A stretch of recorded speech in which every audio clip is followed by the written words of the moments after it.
Breaking, we're one huge step closer to a COVID vaccine. President Trump and his COVID-19 task force have made the production of a vaccine a top priority. They poured resources into the effort, eliminated burdensome regulations that would delay the process, and promoted quick but safe clinical trials. And it's all paying off. Drug manufacturer Moderna has made the announcement that they have applied for emergency authorization with the FDA for their COVID vaccine, which is said to be around 95% effective in preventing the virus. This application is a huge step needed for the mass distribution of the vaccine that has been demanded by pundits and pandemic experts since March.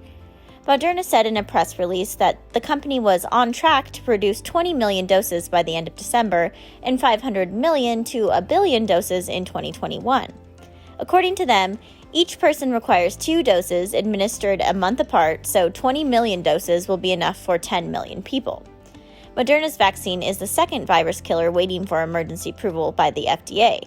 Pfizer submitted the application for their vaccine earlier in November.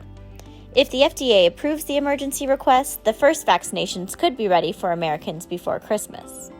What's going on in Michigan? The state continues to stir election controversy. On Tuesday, the Oversight Committee of the Michigan State Senate held a hearing regarding the controversial absentee ballot counting during the presidential election in Detroit. Though the election results have been certified, Michigan's electoral votes continue to be a matter of controversy. Just a few weeks ago, Wayne County Board of Canvassers initially refused to certify the results, but after hours of attack from the left, they signed the certification with the agreement that the state would perform a full audit. The hearing was meant to be a crucial part of the audit, and it should have been a bipartisan airing of grievances with the process.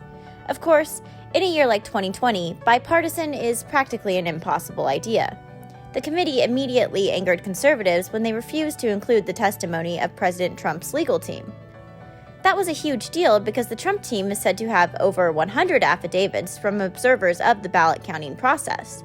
Their testimony details what they witnessed, which includes allegations of ballots being counted multiple times that legal procedures were disregarded, the blocking of Republican observers meant to watch the process, and unmarked trucks that delivered additional ballots in the middle of the night. Those are the kind of details a hearing on ballot counting transparency should include, right? The State House thought so too, so they invited Trump lawyer Rudy Giuliani to appear on Wednesday. Giuliani has said previously that he believes he has enough evidence to impact the results of the election. We will see how it all plays out in these final days before the Electoral College votes. Fake news strikes again. Here's the lie they're telling about Attorney General Barr. On Tuesday afternoon, every mainstream media outlet you could imagine reported a breaking alert on a statement from Attorney General Barr. Headline after headline reported this bombshell. Attorney General Barr says he has no evidence of widespread voter fraud. Conservatives were angry, liberals were excited, and the fake news used the report as an excuse to call for Donald Trump's immediate concession. Here's the problem. Attorney General Barr never said that, at least not how they reported it. A spokesperson for the Department of Justice had to correct the media, saying, "Some media outlets have incorrectly reported that the department has concluded its investigation of election fraud and announced an affirmative finding of no fraud in the election. That is not what the Associated Press reported, nor what the Attorney General stated. The department will continue to receive and vigorously pursue all specific and credible allegations of fraud as expeditiously as possible." Not one outlet has retracted their breaking alert or corrected their story to reflect the real quote.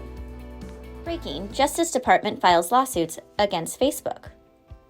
Recently, big tech liberals have been under fire for censorship efforts during the election.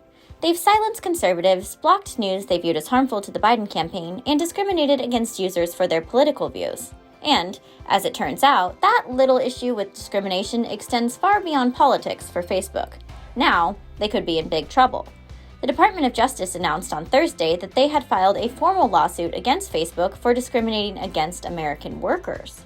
The document alleges that Facebook refused to recruit, consider, or hire qualified and available U.S. workers for over 2,600 positions that Facebook instead reserved for temporary visa holders it sponsored for permanent work authorization, or green cards.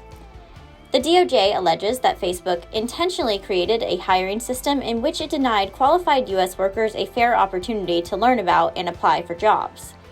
They also note that the positions that were not offered to U.S. workers paid an average salary of approximately $156,000 a year. The Assistant Attorney General, Eric Dryband of the Civil Rights Division, said in a powerful statement that our message to workers is clear. If companies deny employment opportunities by illegally preferring temporary visa holders, the Department of Justice will hold them accountable. Our message to all employers, including those in the technology sector, is clear. You cannot illegally prefer to recruit, consider, or hire temporary visa holders over U.S. workers.